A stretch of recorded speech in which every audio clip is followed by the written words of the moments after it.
Bueno, buenos días, buenas tardes ya. Muchas gracias a la organización por haberme invitado a participar. Para mí es un placer estar aquí.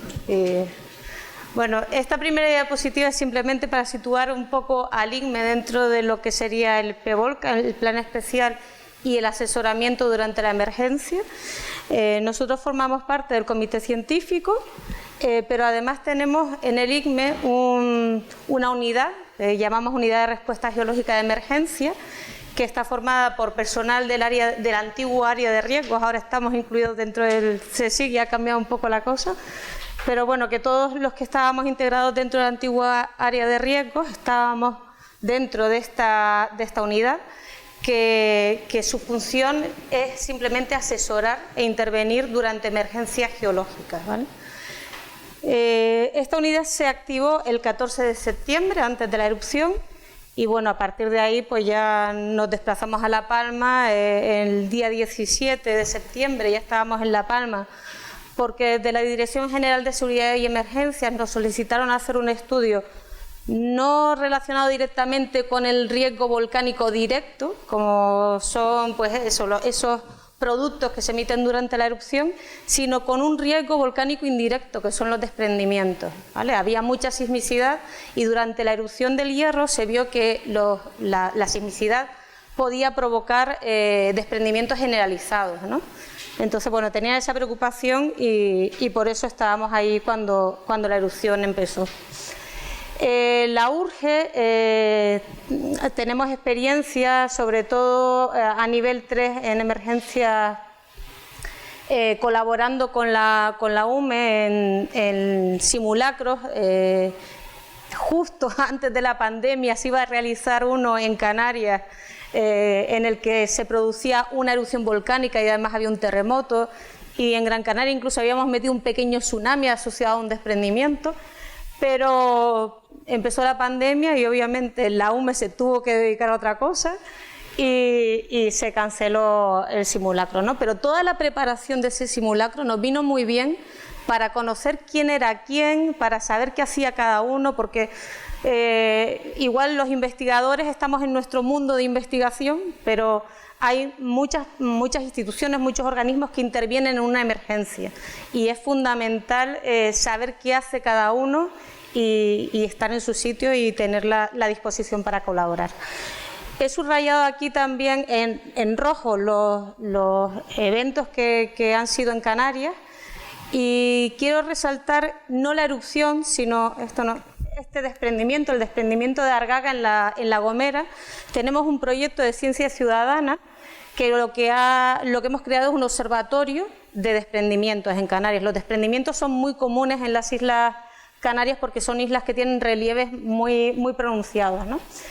Y debido a este desprendimiento, pues entramos en contacto directo con la Dirección General de Seguridad y Emergencias del Gobierno de Canarias. Y ahí en ese desprendimiento comenzamos el asesoramiento, no durante una emergencia volcánica, pero sí de la URGE.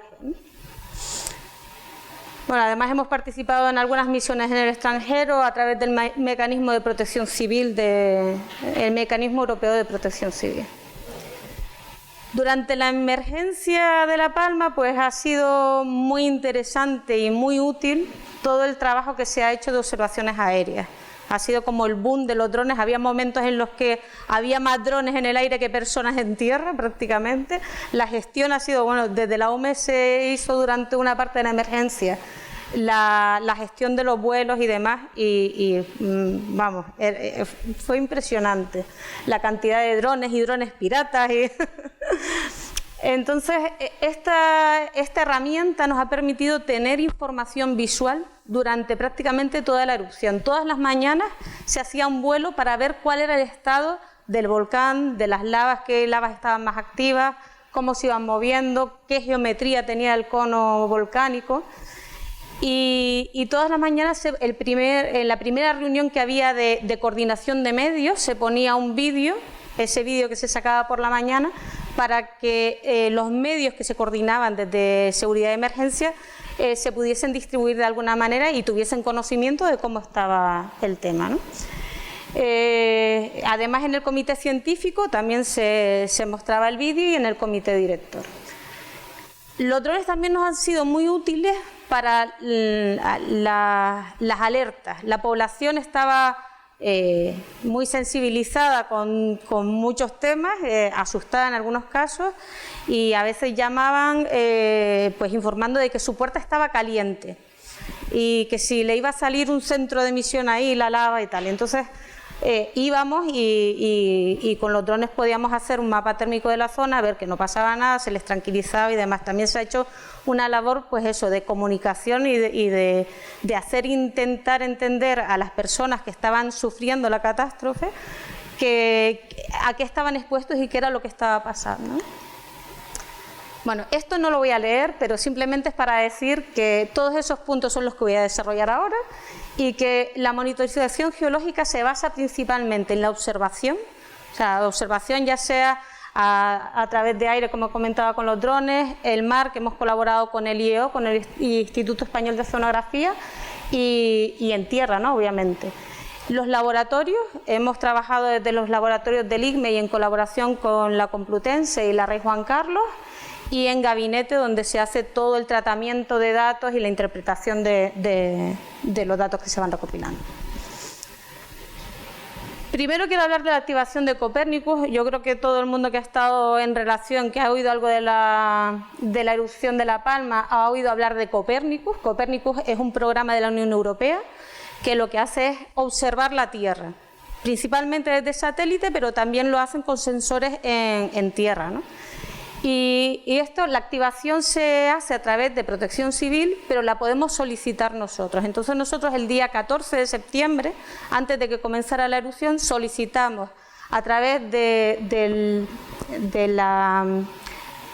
Protección Civil de la Delegación del Gobierno de Canarias que se activara Copérnicus. Y la verdad es que ha sido muy útil, no solo para ver, como herramienta para ver por dónde iban las lavas e incluso la nube de cenizas, las áreas cubiertas por cenizas, sino también para otras muchas cosas, ¿vale? Se han hecho mapas de desprendimiento. Bueno, la información de satélites es enorme.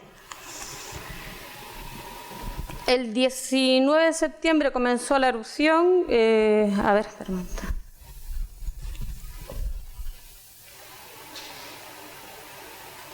Por la mañana, mientras estábamos en el comité científico, se produjo un terremoto de 3.8, no se activa. ¿Sí? Bueno, vamos a ver si... Bueno, es un vídeo que se ve muy mal porque está sacado por una persona que le cogió el terremoto en la casa y vio cómo se producían desprendimientos a lo largo de toda la zona donde se estaba concentrando la deformación y por donde luego pues se abrió el centro de emisión, ¿no? Bueno, no importa. Se han producido desprendimientos tanto antes como después, durante la erupción. Todos se han integrado en ese observatorio ciudadano, pero además hemos tenido... Uy, no se ve muy bien, ¿verdad? ¿Se ve el cono? ¿Puedo apagarlo? Se ve aquí la lava. Y no sé si ven estas morfologías así como con puntas. Eso es el resultado de un deslizamiento de parte del cono, ¿vale? El cono volcánico ha ido cambiando mucho durante la erupción, tanto por crecimiento, por el aporte del material que iba saliendo, como por los desprendimientos que se iban produciendo tanto hacia el interior del cráter como de los flancos del cono volcánico. Bueno, esto fue justo cuando empezó la erupción. Primero se abrió una fisura eruptiva, un centro de emisión en la parte alta, con mucho gas y vapor de agua, y luego la fisura eruptiva principal en esta zona abajo. Aquí se puede ver la fuente de lava de la fisura principal. Estoy apuntando a la pared, ¿verdad? Vale, este es uno de los centros de emisión iniciales. Aquí, que vemos que tiene mucho vapor de agua, esas... como nubes de algodón que se forman, y esta zona que es muy magmática, ¿no? Con fuente de lava. Se van viendo cómo se van emitiendo las coladas de lava, cómo van avanzando. Había 3 lenguas principales al principio de la erupción y Y bueno, empezaron a cortar las carreteras y ya se vio un poco cómo iba a ir evolucionando la erupción, ¿no? Ya se veía que iba a afectar a zonas urbanas y que en realidad esta se puede clasificar como una erupción urbana, ¿no? Porque la verdad es que el grado de afección es importante. Vale, estábamos también muy pendientes en campo de la posible apertura de centros de emisión. A veces avisaban de que se había abierto un centro de emisión, pero en realidad era polvo en suspensión o lo que fuera, ¿no? Pero en algunos casos sí pudimos ver cómo se abrían de repente y cómo empezaban a emitir lavas, en este caso con una tasa de emisión, un volumen de lava emitido en función del tiempo muy alto, ¿no? Aquí podemos también ver cómo está toda la zona cubierta de cenizas. Los centros de emisión principalmente estaban ligados al cono principal, pero había algunos, estos dos por ejemplo se ve que estaban funcionando más o menos continuamente, pero había otros que funcionaban intermitentemente. Al principio se decía, se ha abierto un nuevo centro de emisión, pero en realidad no era un nuevo centro de emisión, era la reactivación de uno que ya había estado funcionando, ¿no? Y en cuestión de minutos aparecía, desaparecía y bueno, era... Pero los principales son los que estuvieron asociados todo el tiempo al cono principal. Vale, este es otro de los centros de emisión que se abrieron cerca de la carretera. Aquí se ve en una imagen de dron térmica y ahí se ven los dos centros de emisión y cómo emiten lavas muy fluidas directamente, ¿vale? Son centros de emisión que están cerca del cono principal, pero no asociados al dique, o sea, al conducto principal que alimenta el cono volcánico. Aquí vemos otros centros de emisión, también es un poquito más al oeste. Vemos las lavas, ven esos, a ver si se... Bueno, se verá otra vez.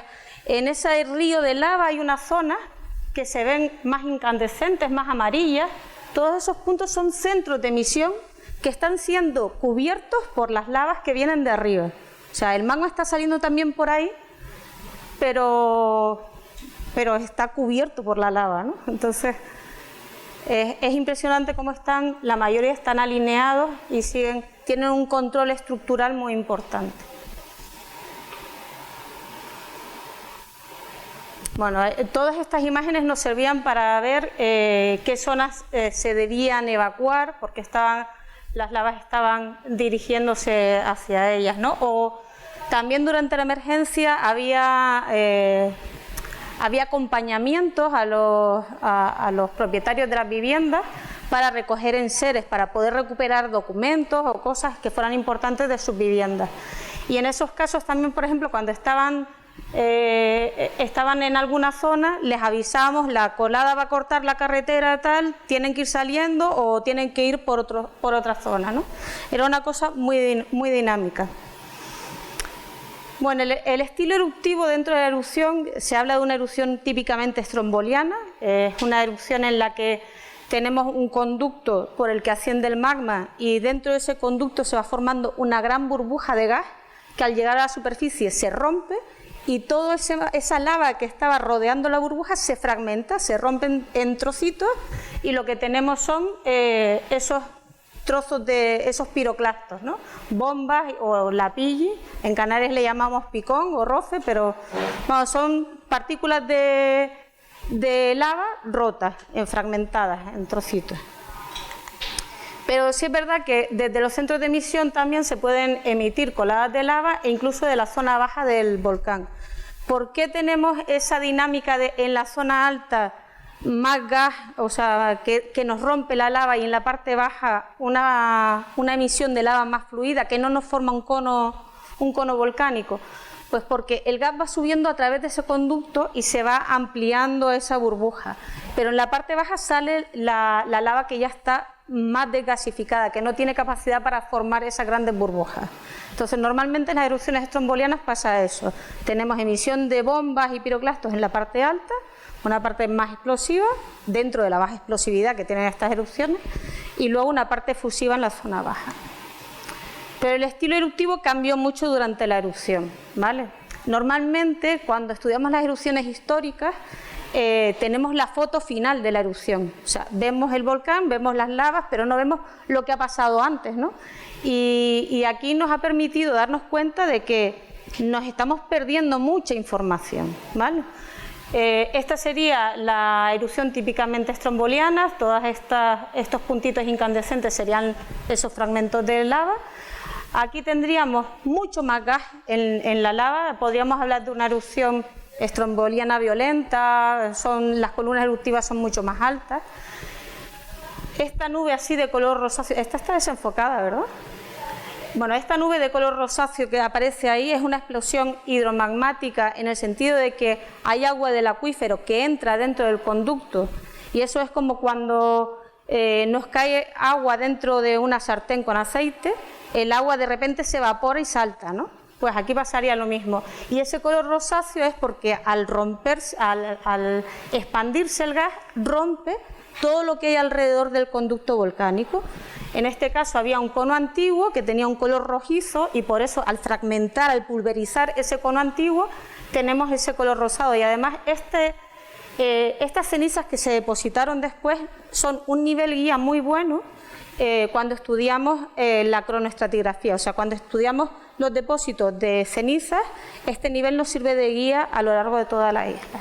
Bueno, sobre todo en las zonas proximales. Y luego tendríamos esa parte, ese estilo eruptivo que es emisión de lavas muy fluida directamente, sin formación de cono volcánico. En algunos casos hay conos de spatter, que son conos de piroclastos soldados, piroclastos grandes que caen cerca del centro de emisión y caen muy calientes y se van pegando unos a otros.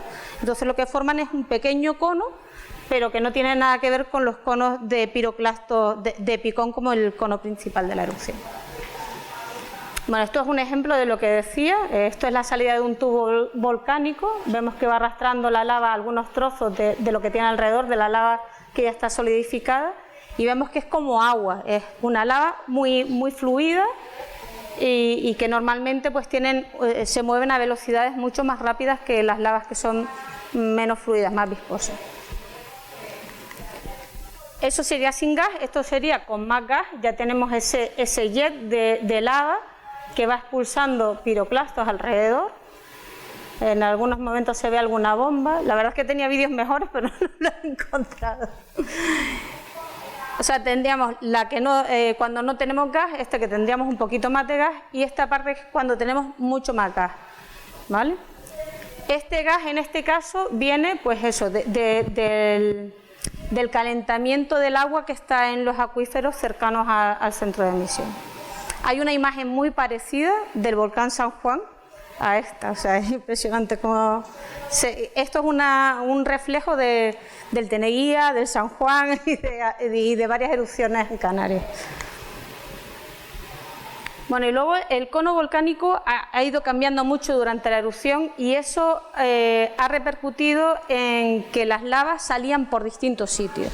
Y eso, de cara a la emergencia, era complicar las cosas, porque de repente nos estaban saliendo las lavas por el norte y había un cambio, o sea, había un desprendimiento, un deslizamiento, o sea, habría un nuevo centro de emisión y la lava empezaba a salir por el sur, o a veces estaba saliendo por los dos lados al mismo tiempo.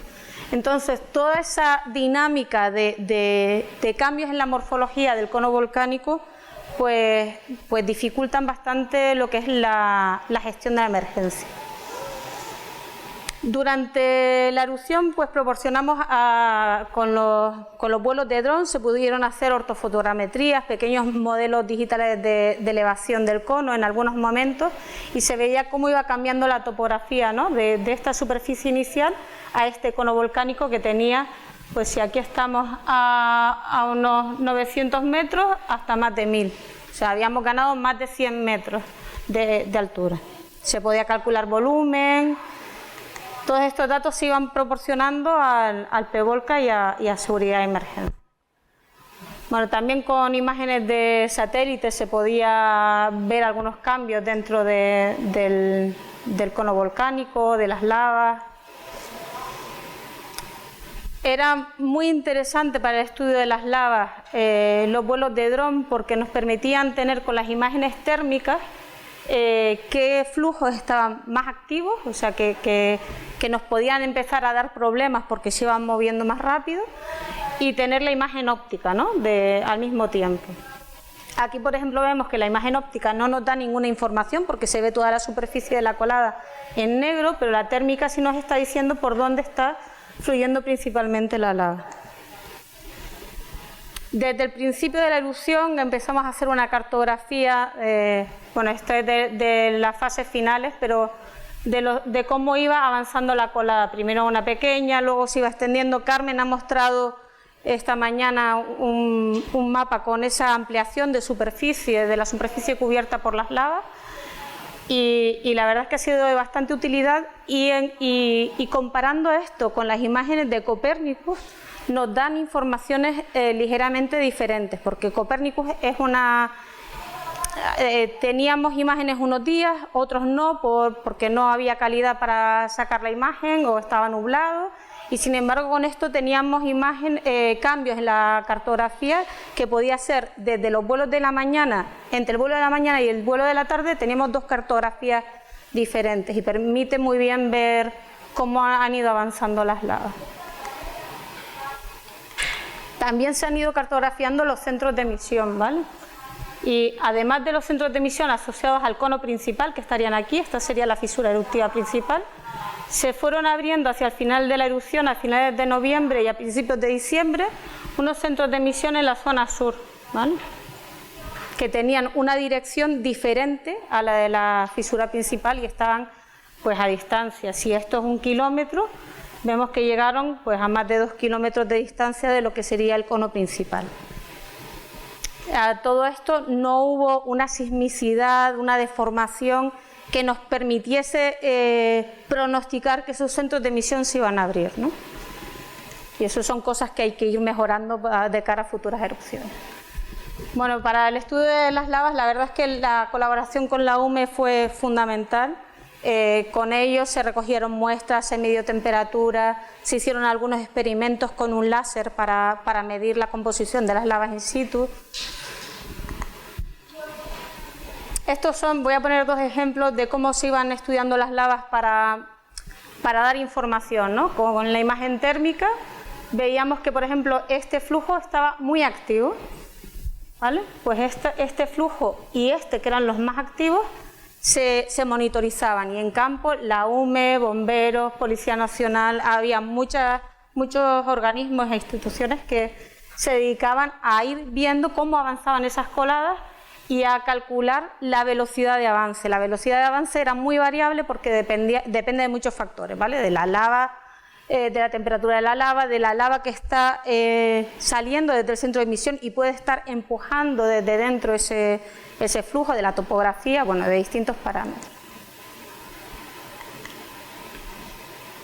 Pero también Carmen mostró esta mañana que se hizo un modelo de emplazamiento de lavas, ¿no? De qué zonas podían verse afectadas por los flujos lávicos. Y claro, una vez ese modelo se hace al principio con una topografía que tenemos ya previa, pero durante la erupción no somos capaces de ir actualizando esos modelos digitales de elevación, con lo cual no se pueden correr nuevos modelos. Y bueno, el modelo la verdad es que funciona bastante bien porque es la zona que se ha visto afectada, pero como no teníamos los modelos digitales para correr nuevos flujos de lava, lo que hacíamos era ver los flujos que estaban más activos, en función de la topografía, hacer un pronóstico hacia lo rápido de cuáles iban a ser los movimientos de las lavas. Bueno, a partir de las imágenes y de los datos de campo se puede sacar información también del tipo de las coladas, de su riología, o sea, a ver. Estos no sé por qué no funcionan, pero bueno, en este vídeo se ve cómo la lava va avanzando por la calle y se ve perfectamente. Aquí tenemos la estructura típica de una colada de tipo A. O sea, es una colada que tiene una base escoriácea, una zona central donde está la parte más masiva de la lava, y una parte superficial también, que al estar en contacto con la superficie, con el aire, o sea, la parte superior y la inferior se enfrían muy rápidamente por el contacto con el suelo y con el aire. Y la parte central sigue fluyendo. Esta parte baja escoriácea se debe a que mientras va avanzando, esta escoria de superficie también va cayendo delante y la lava se va apoyando sobre ella. Bueno, eso es una cola típicamente A y estas son PAS-OEJ, o sea, son mucho más fluidas y existen diferencias entre las zonas proximales y las zonas distales de los centros de emisión. Cerca de los centros de emisión suelen ser más fluidas y con la distancia pueden evolucionar a coladas AA, o también se le llama PAS-OEJ evolucionadas, porque en superficie parece que son AA como estas, que son con trozos de escoria, fragmentos de lava, pero en realidad lo que tenemos son las superficies suaves de las PAS-OEJ, que algunas veces muestran estructuras cordadas, pero rotas, ¿vale? Bueno, estos son ejemplos de diapositivas que se mostraban en el comité científico. Por ejemplo, aquí en esta zona hubo un momento durante la erupción que la prensa estaba más pendiente de que la lava llegara al mar que de cualquier otra cosa, ¿vale? Era un estrés, pero ¿cuándo va a llegar la lava al mar, no? Aquí este flujo venía muy directo, el acantilado estaría por esta zona y venía muy dirigido, bastante rápido, y llega un momento en que cambia la pendiente y entonces lo que hace la lava es ensancharse. En vez de seguir fluyendo hacia abajo, se empieza a ensanchar. Y aquí, por ejemplo, se calculaba que el ancho del frente había pasado de 150 metros a 340 metros en un día, ¿no? Aquí, por ejemplo, también se había calculado la velocidad de la lava, pero ya digo que la velocidad era muy cambiante en función de la topografía y de la velocidad. Aquí vemos un ejemplo de la lava, lo fluida que iba, lo rápido que iba. No está acelerada la imagen, o sea, es en tiempo real. Y esto es cerca de los centros de emisión, ¿vale? Son lavas muy fluidas que van muy rápido. Esta, sin embargo, que tampoco se mueve. Esta es una cola... Se me escapa el... Bueno, no puedo... El ratón se vuelve loco. Bueno, esto es una colada también que va avanzando muy lentamente, ¿vale? Vamos. Mira si mirando aquí, a ver, porque ahí no se ve. Vale. Comparada con la anterior, esta es muchísimo más lenta.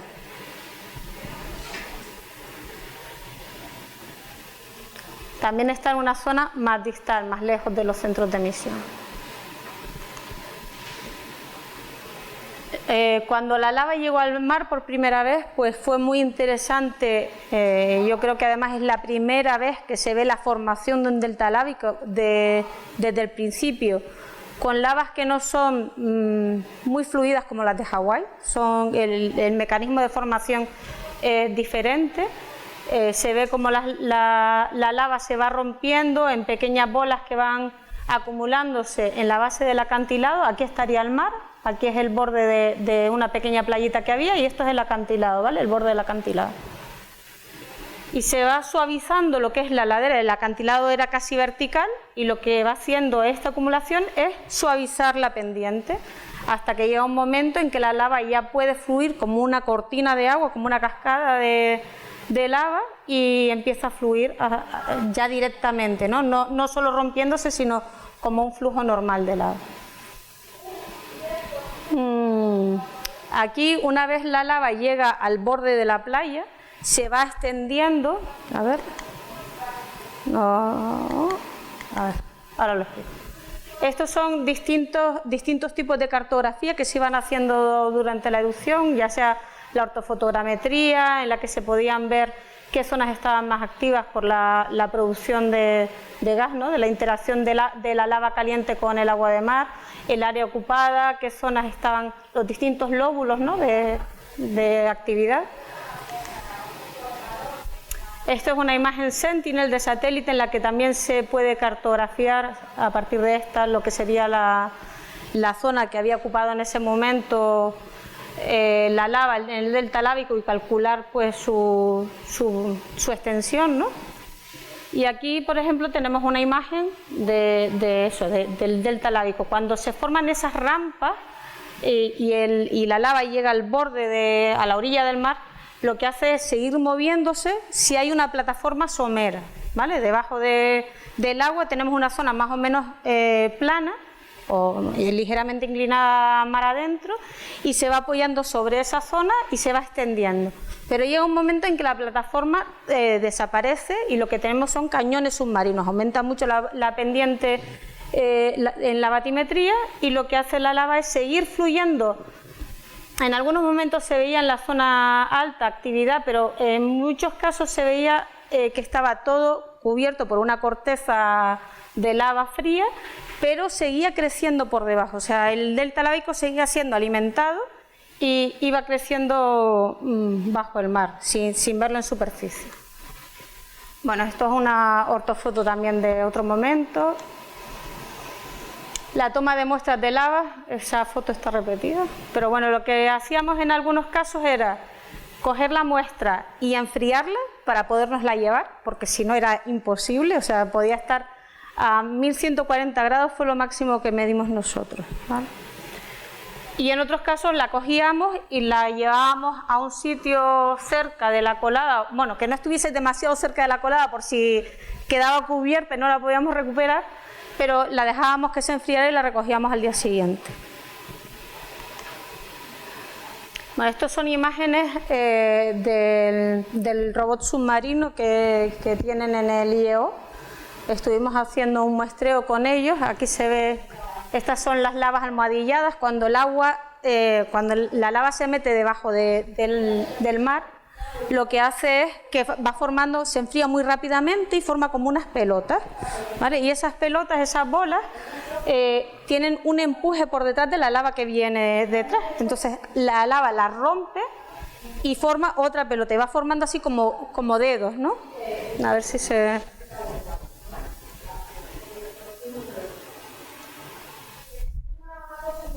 ¿No lo repite?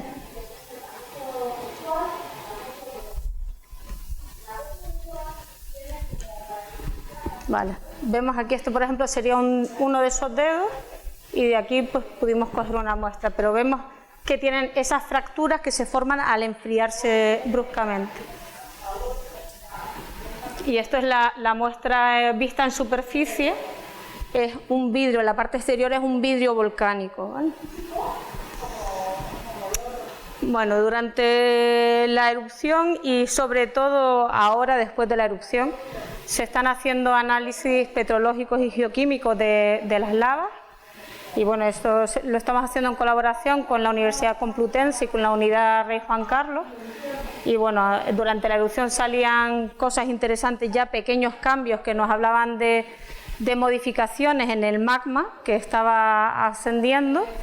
Pero bueno, las modificaciones son pequeñas de cara a la gestión de la emergencia, ¿vale? No cambiaba mucho porque no había un aumento de un magma más explosivo, eran pequeños cambios que científicamente son muy interesantes, pero de cara a la emergencia tampoco aportaban, no aportaban mucho, ¿no?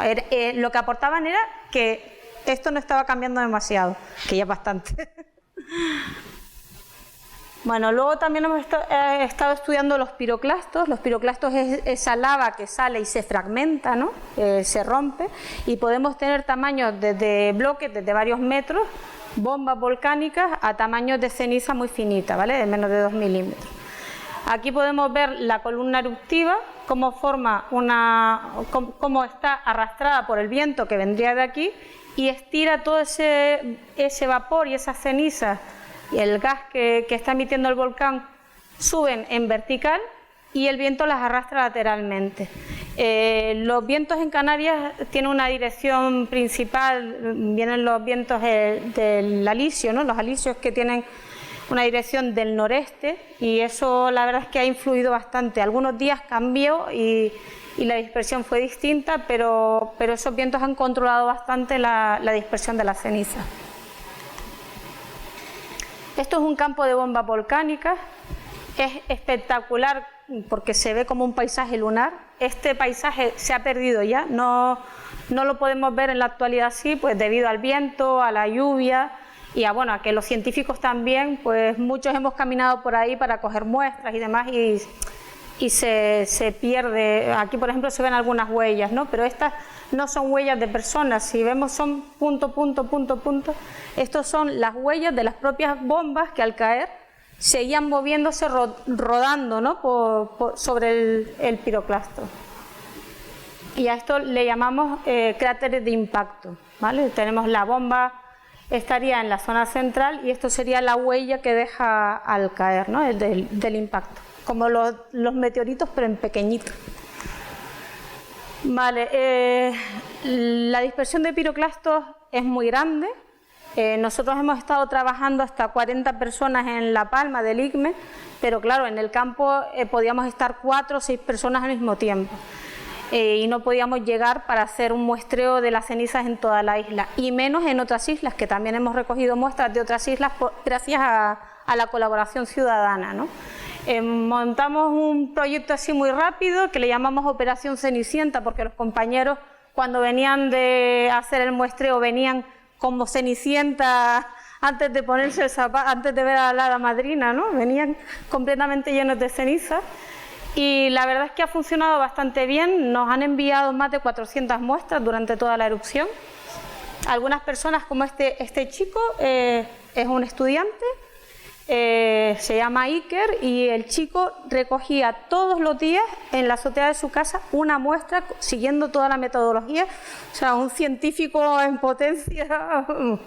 Y la verdad es que muy bien, ha sido colaboración ciudadana y también de instituciones. Nos han recogido muestras en la isla del Hierro, que llegaron las cenizas más finas, en La Gomera, en Tenerife e incluso en Gran Canaria, ¿no? Que llegaron pequeñas cantidades en algunos momentos. Bueno, teníamos varios sitios de control, puntos de control en los que solíamos medir, no todos los días, pero pues cada 2, 3 días, 4 días, dependiendo del personal que estuviera. Al principio de la erupción montamos unas trampas de cenizas, pero los primeros días nos las vaciaron todas, entonces decidimos no trabajar con las trampas y directamente ir a zonas concretas en las que pudiésemos controlar la caída, ¿no? Bueno, estas muestras se han hecho análisis granulométricos, la densidad, la porosidad, distintos tipos de estudios. Se ha estudiado también la absorción del agua, principalmente porque es un factor crítico a la hora de calcular el peso de cenizas que puede hacer colapsar un tejado, un techo en función del tipo de tejado que sea, ¿no? Se ha hecho microscopía electrónica de barrido. En este caso, nuestro compañero David nos mandó estas fotos para ponerlas hoy. Estos son granos del depósito de cenizas que se ven con este microscopio, y aquí tenemos distintos tipos de material, ¿vale? Tenemos un lítico, que es material que ya estaba formado antes de la erupción y que el magma lo arrastra hacia la superficie. Tenemos taquilitas, que es material juvenil, material que se forma durante la erupción, pero que no tiene mucha porosidad, se enfría muy rápidamente. Y las sideromelanas, que suelen estar asociadas a erupciones con agua, ¿vale? A erupciones en las que hay más explosividad, y de hecho vemos que tienen mucha más vesicularidad, ¿vale? Tienen más huecos porque hay más gas. Bueno, pues todo esto se estudia grano a grano cada muestra. Es un trabajo bastante intenso, pero da mucha información sobre la dinámica eruptiva, ¿vale? También se ha analizado, esto fue durante la erupción, se observaban dentro de los piroclastos algunos fragmentos blancos que recordaban a ¿cómo se llama? Las restingolitas que salieron durante la erupción del Hierro, que tienen un origen para algunos controvertidos, pero vamos, que son también piroclastos, pero que tienen un contenido en sílice mucho más alto, ¿vale? Del basalto, que en este caso tiene 43 de porcentaje en sílice, el 68 sería la parte blanca, ¿no? El problema de estas partes blancas, por decirlo de alguna manera, y que tienen alto contenido en sílice, es que suelen estar asociadas a magmas más explosivos. Pero bueno, normalmente se relaciona con la fusión parcial de material que va atravesando el magma. Pero bueno, ya digo que es una cosa que está todavía en investigación. Se ha hecho también análisis químicos.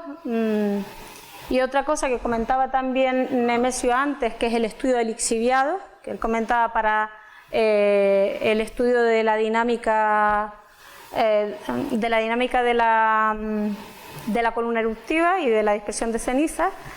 Nosotros lo hemos realizado principalmente para ver la afección que podía tener a los suelos y al acuífero. Al acuífero todavía es pronto, pero bueno, las concentraciones de elementos mayoritarios eran altas en cloro y flúor, y en aluminio también daban anomalías, ¿vale?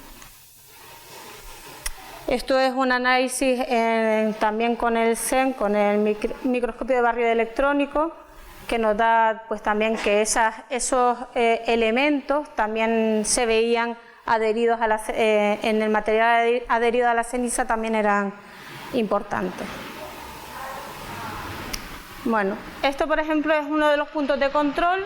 Esto era la cantidad de ceniza que había caído, de piroclastos que habían caído hasta un cierto momento, no he puesto la fecha, y esto lo que había caído en los últimos 2 días, ¿vale? Era uno de los puntos de control. Aquí vemos en imagen de dron como algunos de los tejados, que normalmente eran placas de uralita, de madera compactada y cosas que no tenían un buen soporte, pues iban colapsando, ¿no? Y bueno, eso es un estudio que estamos ahora mejorando con ensayos de laboratorio también. Pero bueno, se veía que en algunas zonas, pero ya te digo que eran todo placas principalmente de uralita, de plástico, y en algunos puntos cerca del centro de emisión vemos los cráteres de impacto de las bombas y cómo las bombas habían caído en algunos tejados sin llegar a romperlos. En otras zonas sí los han llegado a romper, pero han sido zonas muy cercanas al cono. Bueno, en colaboración con la UME y con el GIEDMA de la UME y la Policía Nacional, pues se han estado analizando gases volcánicos, no en plan monitorización como hace el INVOLCAN, sino con técnicas más de guerra química, ¿no? En la zona, no todos relacionados tampoco con la propia emisión de gases volcánicos, sino con emisión de gases debido a la afección a infraestructuras, ¿vale? Al aumento de la temperatura causada por las lavas cercanas, provocaba la emisión de distintos gases. También hay que decir que en las plataneras, que se vieron muchas plataneras afectadas, una zona industrial, pues todo eso también provocó una emisión de gases que era distinta, que no era de origen volcánico, sino que es un riesgo secundario asociado a la emisión de las lavas, al emplazamiento de las lavas. Estamos estudiando también mineralizaciones, las mineralizaciones tanto en el cono como a distintas distancias del centro de emisión principal hasta la costa, en el delta lábico, y aquí también están saliendo pues cosas muy interesantes, ¿no? Se estudiaron durante la erupción y ahora se hará otra campaña para ver cómo han ido evolucionando, porque los gases que salen en las fumarolas o en puntos de emisión de gases de las lavas son diferentes, no van cambiando. Bueno, esto era un vídeo para mostrar, a ver si hay suerte. No. Bueno, todos estos vídeos están en la página web del INME si alguien los quiere ver. Hay un montón de vídeos, pero bueno, esto viene a enseñar un poco pues esas mineralizaciones que se iban formando. Gracias, ¿cómo lo hace? Ay, no, allí, vale. Bueno, pues esto es fuera del cono, la imagen que tenía anterior era dentro del cono y esto es en el exterior. En cuanto bajaban las temperaturas, se iban enfriando, empezaban a formarse esas mineralizaciones que no eran muy estables, que en cuanto llovía pues desaparecían, luego volvían a aparecer, que son minerales muy inestables, ¿vale? En condiciones ambientales. También hemos estudiado las fracturas que nos avisaban a veces, se han abierto fracturas en una rotonda no me acuerdo dónde era, pues íbamos a ver las fracturas y en esas fracturas había vegetación dentro de las fracturas. Obviamente no eran de la erupción, ¿no? Pero otras sí eran de la erupción y estaban asociadas, en este caso estaban asociadas a la intrusión de magma y a la apertura de los centros de emisión que estaban en la zona sur. Estas fracturas han afectado a muchas viviendas que como las de Puerto Naos y La Bombilla no están afectadas por las lavas, pero hay algunas que no son habitables debido a la fracturación que se ha producido. Bueno, esto es un análisis basado en la microfracturación, ¿vale? Nosotros en 2016, con un proyecto de parques nacionales, medimos muchas fallas en la isla, teníamos muchos puntos de medidas de fallas. Lo que se mide son las estrías que se forman cuando hay una cizalla entre la roca. Cuando las rocas se mueven, en ese plano se pueden formar unas marquitas. Esas marcas nos dan información sobre cómo ha sido el movimiento. Es una cosa así un poco de chino, de ir mirando por cada fracturita, pero la verdad es que la información que ha dado es muy interesante porque nos permite marcar el campo de esfuerzos en la isla y ver qué zonas son extensivas, dónde predomina la extensión y dónde predomina la compresión. ¿Por qué es importante esto? Porque la extensión facilita que el magma ascienda. Si estamos cerrando, el magma no puede subir, pero si facilitamos ese ascenso abriendo, tiene más facilidad. Entonces, teniendo en cuenta esos campos de esfuerzos que dibujamos en ese proyecto y la sismicidad que se produjo en 2019 de 2020, pues pudimos ir estimando en qué fallas, en este campo de aquí había posibilidades había extensión y la sismicidad se estaba acercando a esa zona, ¿vale? Entonces, estos modelos funcionan muy bien identificando fallas, grandes fracturas. Nos permiten identificar grandes fracturas que pueden controlar el ascenso del magma. En este caso, tendríamos esta zona donde se produjo la erupción, pero luego durante la erupción, lo mostró Carmen esta mañana, hay una migración del magma. Y esa migración del magma se puede asociar a otra fractura diferente. Y esa fractura es la que provoca la apertura de los centros de emisión en la zona sur. Bueno, en el IGME tenemos un grupo de INSAR que ha estado colaborando con el IGN también en la interpretación de las imágenes. Y luego he hablado de los desprendimientos que no son riesgo volcánico primario, o sea, no es un riesgo debido a la salida de gases, de lavas o de piroclastos, sino que es un riesgo secundario asociado al proceso que lo puede desencadenar el proceso volcánico. Los flujos hiperconcentrados es lo mismo, es un riesgo volcánico secundario y bueno, les hemos llamado flujos hiperconcentrados porque prácticamente nos decían que no les llamáramos lahares, pero en realidad son pequeños lahares, o sea, en realidad tenemos una caída de ceniza muy intensa, en algunos sitios de 4 metros de espesor de cenizas, y esas cenizas, si hay lluvias muy importantes, pueden removilizarse y formar esos flujos hiperconcentrados o pequeños lahares. Y durante la erupción, con el miedo de que pudiese pasar algo, si había un evento extremo meteorológico, pues se hicieron ensayos de lluvia artificial para ver con qué escorrentía, o sea, con qué cantidad de lluvia se podían removilizar. La verdad es que tenía que ser un umbral de lluvia muy alto, y una cosa importante es que la capa fina superficial de cenizas se mueve muy rápidamente, pero sin embargo el material más grueso lo que hace es filtrar el agua, ¿no? Y no se removiliza. Y bueno, lo que comentaba de la atención alerta, hubo un día que hubo mucho viento y por toda la dorsal de Cumbre Vieja se empezaron a ver estas nubes de polvo, ¿no? Y llegaron avisos desde todos lados diciendo que se había abierto un nuevo centro de emisión y luego decían, no, es en el otro lado. Y claro, un poco locura todas las mañanas buscando dónde estaba el centro de emisión, y en realidad simplemente es conociendo la isla, es un proceso que se produce muy habitualmente con unas condiciones meteorológicas determinadas. Por eso es muy importante siempre contar con la colaboración de personas que conocen el terreno. Es súper importante, porque te puedes volver loco con una cosa como esta, pero en realidad es una tontería, ¿no? Bueno, y para finalizar ya, no sé si he ido muy rápido. Vale.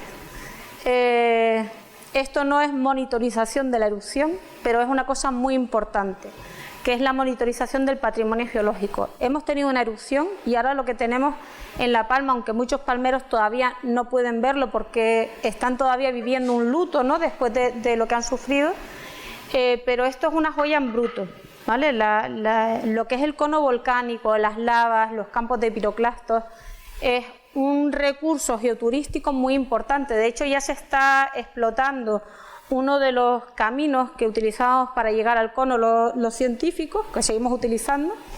Ya es un sendero que habitualmente, bueno, que todos los días van guías de la isla a enseñar el volcán desde lejos y con un sensor de gases, porque todavía están en zona restringida, pero bueno, que ya empieza a haber un cierto movimiento de actividad económica.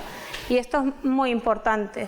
Hay materiales o las propias mineralizaciones que se inestabilizan a temperatura ambiente, pues se han metido en resinas. Por ejemplo, esto es un fragmento de piroclasto que tiene muchas puntitas, muchas espinas, y si lo llevamos en una bolsa o en un bote se van a romper, y de esta manera con las resinas podemos mantenerlos con su morfología original.